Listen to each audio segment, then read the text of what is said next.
ಹಿರಿಯರಾದಂಥ ಮಾಜಿ ಸಚಿವರು ಮತ್ತು ಪಕ್ಷದ ಹಿರಿಯರು ಆದಂಥ ತಿಪ್ಟೂರಿನ ಮಾಜಿ ಸಚಿವರು ಮಾಜಿ ಶಾಸಕರಾದಂಥ BC ನಾಗೇಶಣ್ಣನವರು ನಿಧನ ಆಗಿರುವಂಥದ್ದು ಎಲ್ಲರಿಗೂ ಕೂಡ ಪಕ್ಷಕ್ಕೆ ದೊಡ್ಡ ಆಘಾತ, ಪಕ್ಷಕ್ಕೆ ದೊಡ್ಡ ಒಂದು ಲಾಸ್ ಅಂತಲೇ ಹೇಳ್ಬೋದು.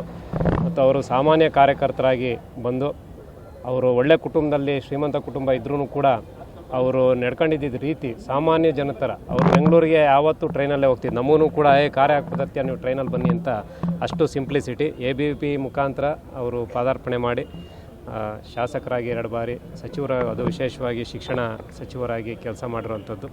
ಮತ್ತು ಕಾರ್ಯಕರ್ತರು ಹೆಂಗಿರಬೇಕು ಅನ್ನೋದು ಇವತ್ತೆಲ್ಲ ದುಡ್ಡಿನ ಮೇಲೆ ನಡೀತಿರೋ ಒಂದು ಇದರಲ್ಲಿ ಕಾರ್ಯಕರ್ತ ಹೆಂಗಿರಬೇಕು ಅನ್ನೋದನ್ನು ಅವರು ತೋರಿಸ್ಕೊಟ್ಟಂಥವ್ರು, ಅವರು ಸ್ವತಃ ಫಾಲೋ ಮಾಡಿದಂಥವ್ರು ತಮ್ಮ ಕೃತ್ಯದ ಮುಖಾಂತರ. ಅದರಿಂದ ಆ ವ್ಯಕ್ತಿಗೆ ಇವತ್ತು ನಿಧನ ಹೊಂದಿರೋದು ಎಲ್ಲರಿಗೂ ಕೂಡ ಪಕ್ಷಕ್ಕೆ, ವಿಶೇಷವಾಗಿ ತುಮಕೂರು ಜಿಲ್ಲೆಗೆ ಮತ್ತು ಅಪಾರ ಸಂಖ್ಯೆ BJP ಕಾರ್ಯಕರ್ತರಿಗೆ ಮತ್ತು ವಿಶೇಷವಾಗಿ ಅವ್ರ ಕುಟುಂಬದವರಿಗೆ, ಅವ್ರ ಮಗ ವಿಶ್ವದೀಪ್ ಮತ್ತು ಅವರ ತಂಗಿ ಎಲ್ಲರೂ ಇದ್ದಾರೆ, ಅವರಿಗೆ ದೇವರು ದುಃಖ ಭರಿಸುವಂಥ ಶಕ್ತಿ ಕೊಡಲಿ ಅಂತ ನಾವೆಲ್ಲರೂ ಕೂಡ ಪ್ರಾರ್ಥನೆಯನ್ನು ಮಾಡ್ತೇವೆ.